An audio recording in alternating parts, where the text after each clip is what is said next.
ఒక టన్ను చెరుకు పండిస్తే క్వింటాల్ చక్కెర వస్తుంది. అదే చెరుకుతో క్వింటాలున్నర బెల్లం తయారు చేయొచ్చు. మార్కెట్లో చక్కెర కంటే బెల్లానికే రేట్ ఎక్కువ. 6 తడి పంట, దిగుబడి గ్యారంటీ. రైతు రూపాయి నష్టపోవడం. అయినా సరే నిజామాబాద్ చెరుకు రైతు కంటికి కన్నీరే మిగిలింది. 16 ఏళ్లుగా మూతపడి ఉన్న సారంగాపూర్ కోఆపరేటివ్ షుగర్ ఫ్యాక్టరీ ఇప్పుడు మళ్లీ వార్తల్లోకి వచ్చింది. ఆ పరిశ్రమ పునరుద్ధరణ కోసం రైతన్నలు సమరశంఖం పూరించారు. 1000 ట్రాక్టర్లతో కలెక్టరేట్ ముట్టడికి సై అంటున్నారు. అసలు ఎన్సీఎస్ఎఫ్ చరిత్ర ఏంటి? రైతుల డిమాండ్ ఏంటి? ఎన్సీఎస్ఎఫ్ చరిత్రపై జీ తెలుగు స్పెషల్ స్టోరీ.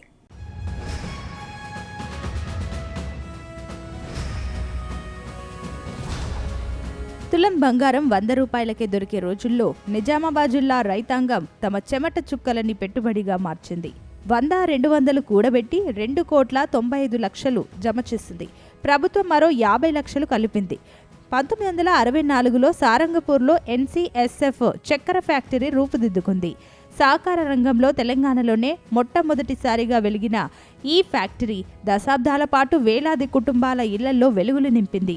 23,000 మంది రైతు సభ్యులు, రోజు 6,000 మంది తోలే చెరుకు బండ్లు, 5,000 మంది కార్మికుల శ్రమ మొత్తంగా 10,000 కుటుంబాలకు ఆధారంగా నిలిచింది.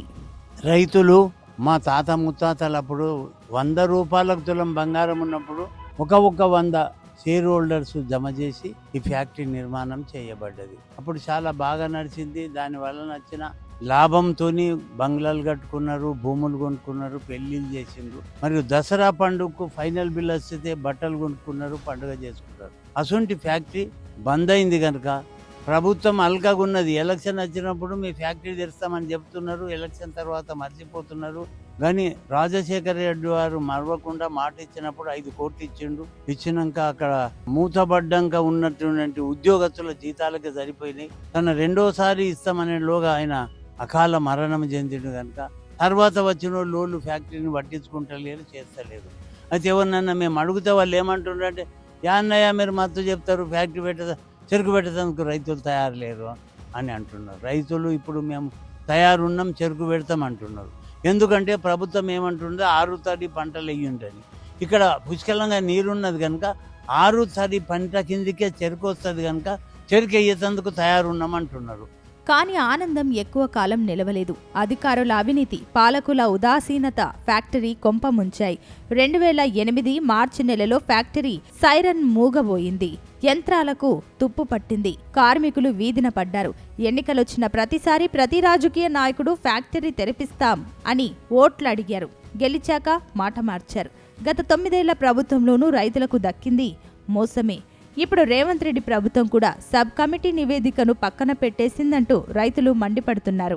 నిజామాబాద్ కోఆపరేటివ్ షుగర్ ఫ్యాక్టరీ ఆనాడు రైతుల నుండి ఒక్కొక్క 100 రూపాయలు జమ చేసి 2,95,00,000 రూపాయలు రైతులుగా ఆనాడు మా పెద్దలు జమ చేసిండ్రు. ఆనాడు రాష్ట్ర ప్రభుత్వం 50 లక్షలు మాత్రమే ఇచ్చింది. దాన్ని 7 కోట్లకు అమ్ముకుందాం అంటుంది. 92 ఎకరాల స్థలం ఉంది. 7 కోట్లకు అమ్ముకుంటే రైతులుగా మేము పోయి స్టే తీసుకురావడం జరిగింది. మళ్ళీ రెండోసారి అమ్ముకుంటే రెండోసారి కూడా స్టే తీసుకొచ్చినాం. ఇవాళ మాకే ఏంటి 95 యాక్ట్లో అని చెప్పేసి హైకోర్టులో వేయడం జరిగింది. అయితే ఈ పెద్దలు ఏంది కదంటే చెరుకు పెట్టరు, మేము ఫ్యాక్టరీ స్టార్ట్ చేయడానికి సిద్ధంగా ఉన్నాం కానీ రైతులు చెరుకు పెట్టడానికి సిద్ధంగా లేదు. రైతులు చెరుకు పెట్టడానికి సిద్ధంగా ఉన్నారు. ఖచ్చితంగా చెరుకు పెడతామనే చెప్తున్నారు. ఇప్పుడు చాలా గ్రామాలలో కూడా ఇప్పుడు కరువు పరిస్థితి, నీటి లభ్యత తక్కువ ఉన్నప్పుడు చెరుకు అనేది సాధ్యమవుతుంది అనేది అని అందరికీ ఉంది. కాబట్టి దాని కొరకు ఇది బెల్లం ఫ్యాక్టరీగా మార్చి ఒక 100 కోట్ల రూపాయలని కేటాయింపు చేయాలనేసి మహేష్ కుమార్ గౌడ్ గారిని కానీ, సుదర్శన్ రెడ్డిని కానీ, అట్లాగే భూపతి రెడ్డి గారిని, ఇక్కడ ఉన్న శాసనసభ్యులందరినీ కూడా మేము విజ్ఞప్తి చేస్తున్నాం. ప్రస్తుతం ఎల్నినో ప్రభావంతో నీటి ఎద్దడి వస్తుందని 6 తడి పంటలే వేయాలని ప్రభుత్వం చెబుతోంది. చెరకు కూడా 6 తడి పంటే. పైగా దేశంలో చక్కెర నిల్వలు తగ్గుతున్నాయి. దీంతో మూతపడిన ఫ్యాక్టరీలను తెరిపించేందుకు ప్రణాళికలు వేయాలని సిఎస్ అధికారులను ఆదేశించారు. ఈ అవకాశాన్ని పట్టుకుని రైతులు మళ్లీ చెరకు సాగుకు సిద్ధమయ్యారు. ఫ్యాక్టరీని తెరిస్తే తాము పంట పండించేందుకు రెడీగా ఉన్నామని తేల్చి చెప్తున్నారు. ప్రభుత్వం రైతుకు భరోసా కల్పించే విధంగా మేము ఫ్యాక్టరీని తెరిపిస్తామని చెప్పేసి ముందటికి వస్తే మాత్రం రైతులు సానుకూలంగా ఉన్నారు. ఇప్పటికే మేము 40 గ్రామాలలో తిరిగినాం. ఈ ఫ్యాక్టరీ దాదాపు ఈ సారంగపూర్ చక్కెర ఫ్యాక్టరీ 4 శాసనసభ నియోజకవర్గ పరిధిలో 117 గ్రామాలలో పూర్వం చెరుకు పండించినటువంటి రైతులు ఉన్నారు. అపారమైన అనుభవం కలిగినటువంటి చెరుకు రైతులు పంట పండించారు. ఇవాళ కూడా పెట్టడానికి ముందుకు వస్తున్నారు. అయితే ఇప్పుడు ప్రభుత్వం కూడా దాని వైపు మొగ్గు చూపుతుంది. ఏమని అంటే ఎనిలివో నేపథ్యంలో ఆరుతడి పంటల వైపు వెళ్ళమని చెప్పేసి ప్రభుత్వం చెప్తుంది. రెండోది, ప్రభుత్వ ప్రధాన కార్యదర్శి కూడా మీరు చెరుకు ఫ్యాక్టరీని పరిశీలించండి, తగిన ప్రణాళికను రచించండి, దాని గురించి సానుకూలంగా మనం ఏదైనా ప్రయత్నం చేద్దామన్నటువంటి ఈ నేపథ్యంలో మేము చెరుకు ఉత్పత్తిదారుల సంఘం తరఫున మేము రైతుల్ని కదిలిస్తున్నాం. వాళ్ళు కూడా చాలా హ్యాపీగా సంతోషంగా వాళ్ళు ముందటికి వస్తున్నారు. అయితే రేపు మేము 13వ తారీఖు నాడు రైతు సమ్మేళనం పేరుతోటి మేము రైతులందరితోటి చర్చించబోతున్నాం. భవిష్యత్తు కర్తవ్యం, భవిష్యత్తులో ఈ ఫ్యాక్టరీ తెరవడానికి ఏం ప్రణాళికలు రచించుకుంటే ప్రభుత్వం మీద ఒత్తిడి తీసుకురాగలుగుతామనేటువంటి విషయాన్ని రేపు చర్చించబోయి ఆందోళన కార్యక్రమం రూపొందించుకోబోతున్నాం అని చెప్పేసి ఈ సందర్భంగా తెలియజేస్తూ ప్రభుత్వం ఇప్పటికైనా ముందటికి వచ్చి చెరిపించాలని చెప్పేసి వారిని విజ్ఞప్తి చేస్తా ఉన్నాం. ప్రభుత్వ తీరులో కదలిక తేవడానికి చెరకు ఉత్పత్తిదారులు సంఘం ఇప్పుడు దండయాత్రకు సిద్ధమైంది. ఫ్యాక్టరీ ఆవరణలో భారీ రైతు సమ్మేళనం ఏర్పాటు చేసింది. ఊరూరా తిరుగుతూ చెరకు రైతులను ఏకం చేస్తున్నారు.